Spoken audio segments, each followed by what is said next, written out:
Hello, and welcome to the Insight to Revenue podcast. Very excited to have you back. And today, you're going to be joining us to listen to one of the hottest topics in the marketplace today, the state of the CS, the Customer Success Organization. And I'm thrilled to be joined today by John Gloekler, who is one of our global top experts on this topic. He has worked with E&Y and many great large organizations, small organizations in SaaS. He's worked and helping issues with Apple, Cisco, Microsoft, IBM, more recently a travel tech company called Logify and others. And so his perspective on how this is affecting different sizes and shapes of companies is, I think, going to be super valuable for everyone today. So, John, great to have you here. Very excited to be here too, Zach. Thank you for having me. Just to give a little perspective, and you've been in a lot of these conversations, together with us and with other businesses, really looking at, I think if I think of the problem statement of what we're hearing, it's look, especially even if you look at our revenue effectiveness diagnostic that we've been running, the number one problem companies seem to be finding is growth is extremely difficult to come by right now, especially obviously there's a lot of reasons for that in the economic conditions. Companies are shifting to a capital efficient growth mode, especially SaaS businesses. And we think of, certainly we need to be able to grow our existing accounts. So it's not just, how do we retain these customers, but how do we increase every dollar? And how do we expand into new products and services that we might have added into our platform or bundle? And it seems to be running into a really a transition mode for a lot of businesses for this function, and trying to figure out where's it going, where's it headed. And today we'll talk about what's working, what's not working, what are the challenges. But I'll put it over to you, John. Like, when you think of the state of CS, like, how would you describe, like, what are you seeing out there, and where do you see this all going? Sure. Well, CS is, to me, a really exciting time, especially for SaaS companies, right? CS in a SaaS company in particular is the heart and soul of the company from a perspective of connecting with the customer and really understanding the customer profile, the customer behaviors, and what the customer's needs are. And are they willing to buy? Are they willing to expand? It's not about, yeah, we all want to expand, but it's the timing to convince them to expand, whether it's from an additional product or extending the product that they've got or the number of products or others. But in general, CS, customer success these days, it's exciting also because so much is happening to change how the performance of that group at the end of the day. A few years ago, it was the ability to capture more data, metadata, and really build a profile of the customer or the persona. Now you're getting into artificial intelligence and what you can leverage there around the customer success group itself, either to reduce costs, to improve capital efficiency, or even better, really understand and track and evaluate your customers, right, at the end. So CS is changing, and then finally, CS is changing from my perspective, and particularly in SaaS, because almost every SaaS product is not perfect. And so CS plays a key role in managing the expectations of the customer of what benefits they're going to receive from the product that they bought and the service that they bought at the end of the day. And part of CS is really to manage that expectation, but also understand those customers in those segments so they can take that knowledge, that intelligence back to product, to build the right additional feature, to executive management, to make key strategic decisions, to marketing on how to market to these customers, either remarketing to them or others, or sales on how to position the product and maximize what they've purchased at the end of the day. So CS has gone from let's make sure they're not churning and that they're supported correctly beyond what support does, to an integral part of really helping the organization understand the customer bases and what they want from the company so that they can make the right decisions and the right investments.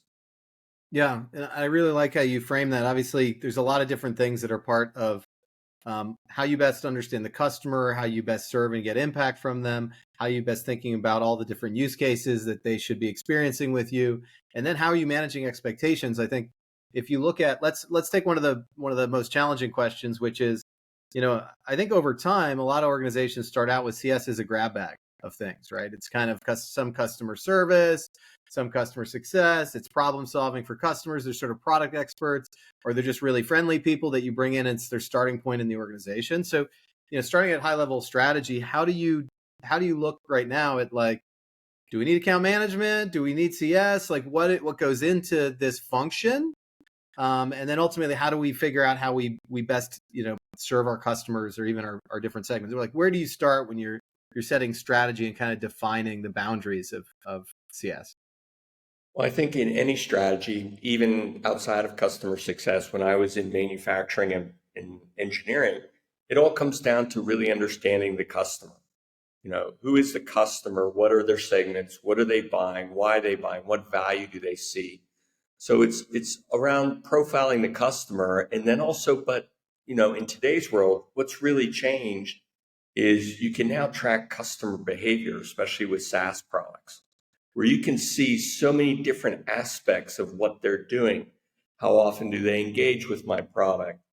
What parts of my product are they using, and how frequently are they using what we call product stickiness, right?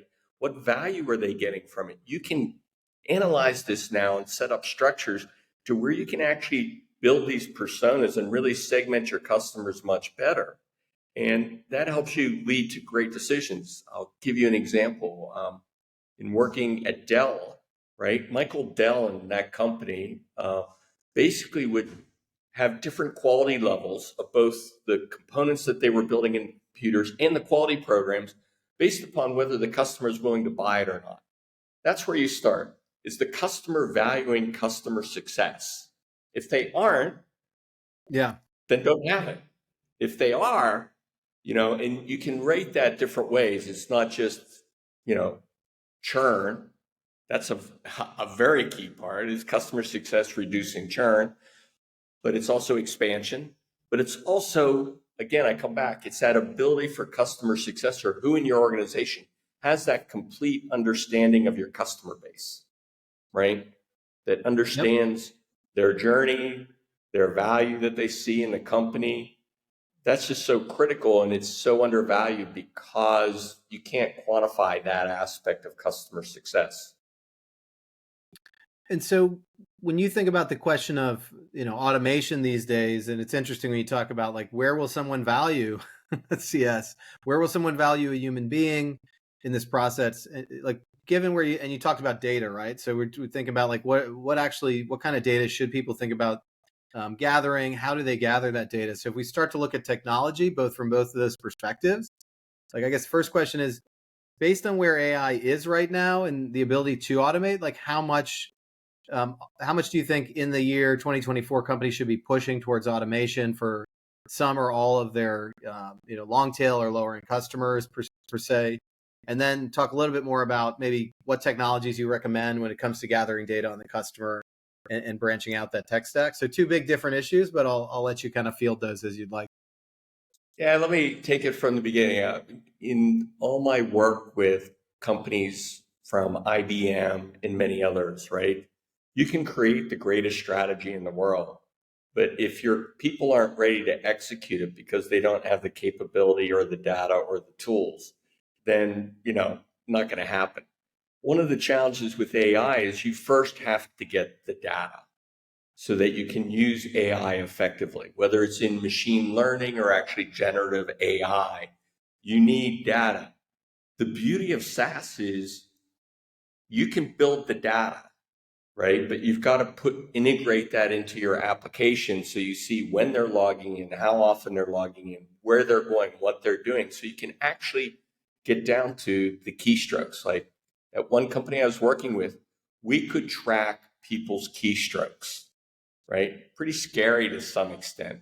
But what that gave us was this incredible insight into, like, even from the very beginning in marketing all the way through to sales to customer success, we could understand and evaluate what people were doing and be able to then drive those decisions back to our processes to say, as an example, we could create a health score based in customer success that proactively would reach out to customers if we saw that they were not engaging as much with our product anymore.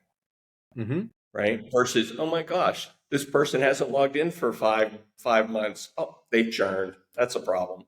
So, or we'd be able to look at them and say, well, they bought this feature and they're not using it, or they started using it and now they're not. Should we reach out to them? Right? And so the first step in AI is really to make sure you have the data so that you can use AI effectively, because it's really using volume. Once you have the data, and you don't want to have too much data, but you have to have the right data at the right level. It doesn't have to be perfect. Then you can start using AI correctly to really inform your decisions around either I'm going to automate these processes for this group of people, right? Using AI for responses or others, looking at how to evaluate your customers. Again, the right level of quality of data, right? So that you can make those qualitative and quantitative decisions, which are key. In fact, one of the things I'd really recommend is you always want someone. A mistake that I see many corporations make is they have a guy using the data and evaluating the data, but he has no understanding of the customer. He doesn't have the customer insights, the qualitative side. And so he or she are arriving at the wrong decision. On the flip side, you have people who are in touch with the customer, but have no data background. And so they're saying, well, I have these problems, but they're the most recent. There's no quantitative analysis that says, well, no, this is a major part of this market segment, right? So when you start with AI and data, you need someone who's going to have capabilities in both areas to build the right models, use the right data, and make the right conclusions about the outcomes, the answers. Yeah, that's really interesting because you think about, I mean, that's true. Like most heads of CS that you find in most organizations, especially startup scale ups, they don't come from a data background, and they may not have, business acumen might not be the thing they're being hired for, right? But nor is it data analytics. And so it's more about people management and finding talent and being able to get them to actually meet the metrics, answer the tickets in some cases, and so on. And so if you think about how a structure can start to change or how teams work together, is this RevOps working with the head of CS in an organization? Is it looking for heads of CS to actually build this capability around data and analytics, or having someone on their team in CS ops? Is it some other portion? Is there a BI function? Like, where do you see this working? And maybe, I don't know, for different sizes of organizations, it might be different, but is there an answer that you think is a better directional, for the future of CS? Yeah, I would say, you want to bring someone into CS, an ops person, let's say, right, who has a quantitative background that understands statistics and data, and how clean the data has to be, how accurate does the data have to be, et cetera, so that when you're building models and running evaluations, they understand it, but at the same time, they're immersed and really understand the customer. They're in the midst of it. If they're sitting off in the back office just pounding data, they're not going to understand the qualitative aspects that the customer success team has. So you want an ops person, because not too many people like statistics to start with, or data, or really understand it.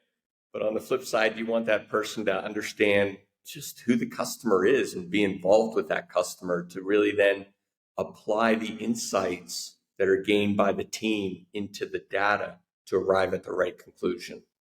Yeah.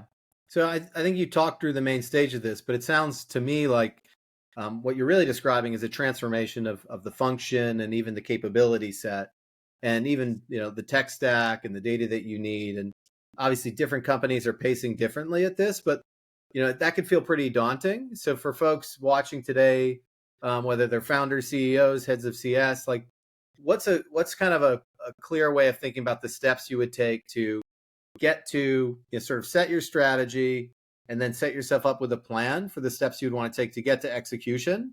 And then we could talk about kind of those components of execution as well. Sure. I mean, let's step back a second. There's, you can do evolutionary strategy, which is small steps, or you can try to set a bigger North Star of where you want your organization to be, which might be a 1 to 2 year roadmap that will change over time. Because what you think today will change, right? At the end.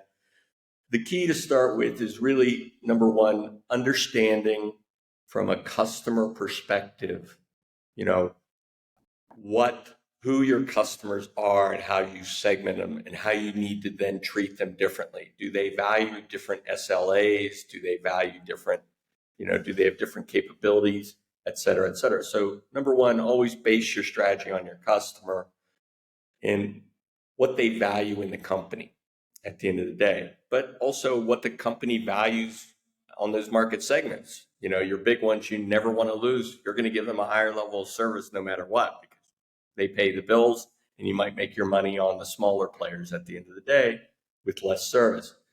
You also need to look at, though, and a mistake a lot of people make is you need to look at the capability of your team and how far away am I? What's the gap analysis, right? I'll give an example. In an implementation of a forecasting system, when statistics came out, Cisco asked us to come in and build a new forecasting process or solution for them. And when we got there and what they wanted was a very North Star, big jump, big effort, which is what a lot of people want, right? And we looked at the team and it's like, they won't be able to use this tool. You're going to need to hire some people who are statistical people who can run the tool in conjunction with marketing, who owns the forecast, to be able to look at all these different aspects. So you need to understand the capability of your team and your systems to say, how far can I move in the first step? And then the second step, and how am I going to transform the organization, the processes, the systems, the data, the reporting, et cetera, over a period of time. If you have a big North Star, or as we say, it's like, I know what my team can do today. Just an improvement of 10% is good enough. But most people shoot for, I want to double. And that means, okay, you really got to understand what the capability of your team is, right? So once you've been able to design, sort of make that analysis in your strategy, where do I want to go? What's the ROI? What's the gap between where we're at today and where we need to be? And sort of what's the transformation roadmap? What's the first set of projects or experiments I need to run so that you can build something that you can execute to? Because what I have found with most of my clients, particularly when I was when I was head of operation strategy for EY and consulting to many companies, is they develop a strategy, but then they say, here's the strategy. There's the North Star. Let's go for it. But your team and your organization doesn't know how to get there. They don't know how to execute to the change they have today.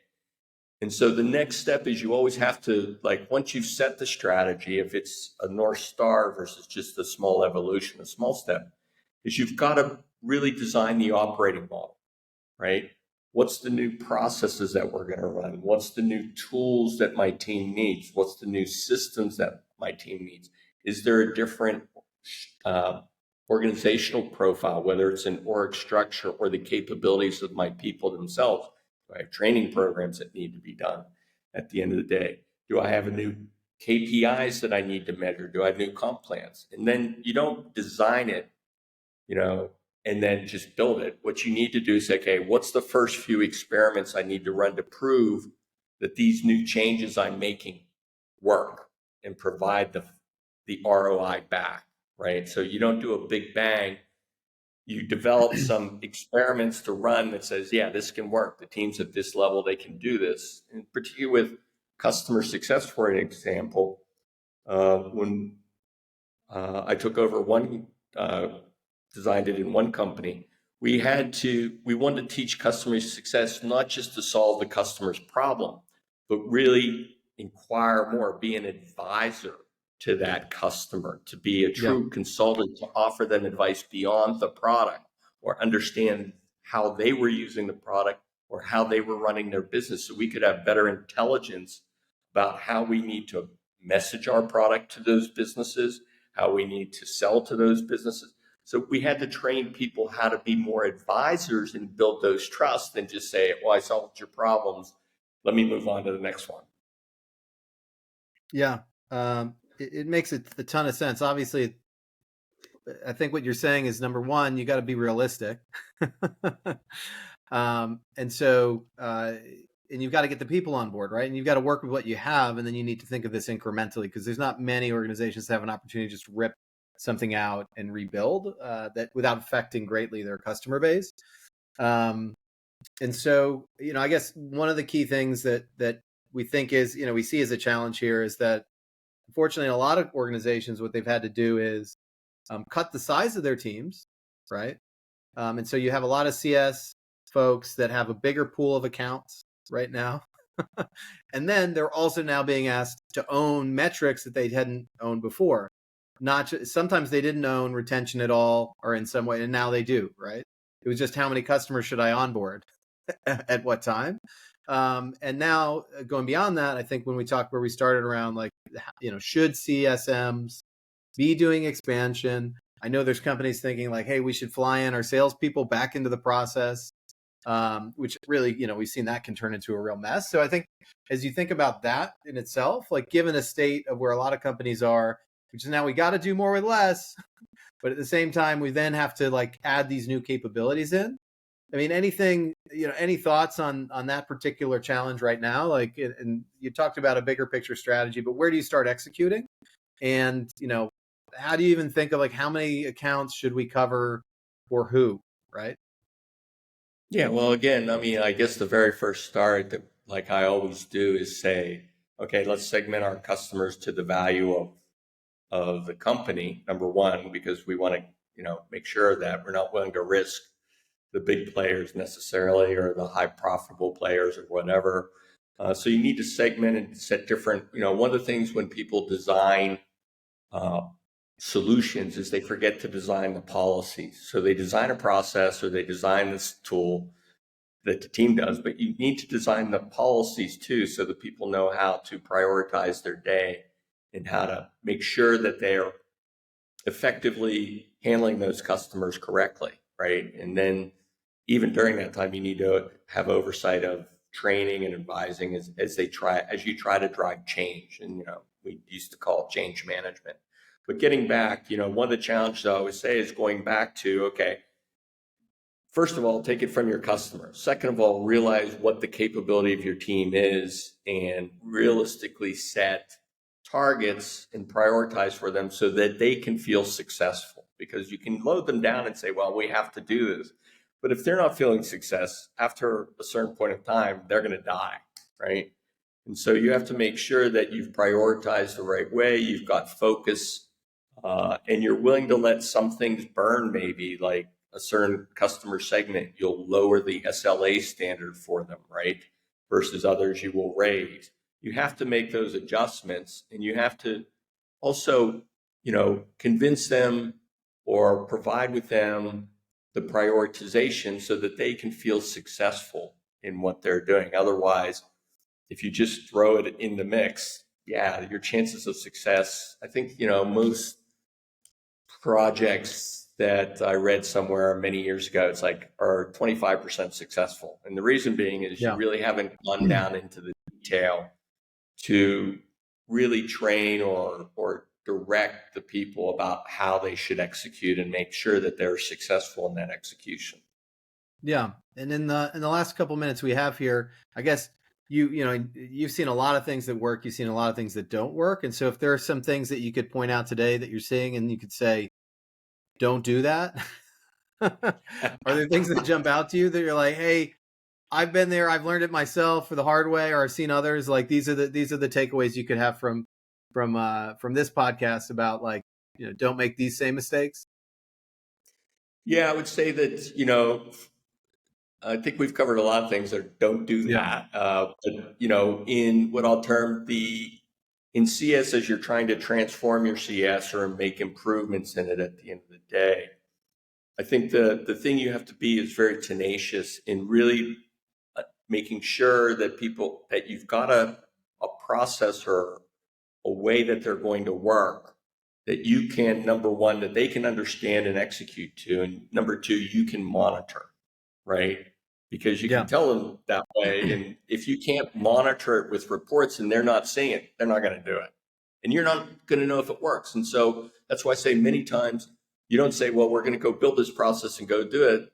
In what I've learned is you run an experiment with maybe a smaller part of the group to say, does this work? Right? If so, let's roll it out and scale it versus, hey, we're going to go big bang. And then you find out it all failed because it wasn't manageable. So number one, try to be realistic, as you point out earlier. Number two, as you're making the improvements, think them out thoroughly so that you can tell the people how they should execute so they understand the changes rather than they're interpreting the change. And that three, you can monitor it and you oversee it. And it has to be a major part of your role. You can't just sit there and say, well, they went and did it. So maybe it might not be the VP's role, but they need a team leader, their second in command, who can run that project. And it's, that ability to manage that team and move that team and drive that team to that execution and be on the radar. Yeah. Great thoughts, great takeaways. As clearly the sun goes down here in Barcelona, I'm sitting here in the dark, which means it's a great time for us to close up. But John, thank you so much. I think there's so much from strategy to execution here that people can learn. Obviously, for those out there, if these issues matter to you, reach out to us at Insight Revenue. We'd love to dig into this. And as you said, it's kind of the path is different for each organization. It's understanding where you are. It's understanding how to build a realistic plan to get there and not to fail in execution where a lot of folks do. So, John, thanks again for joining us today, and we'll see you all next time.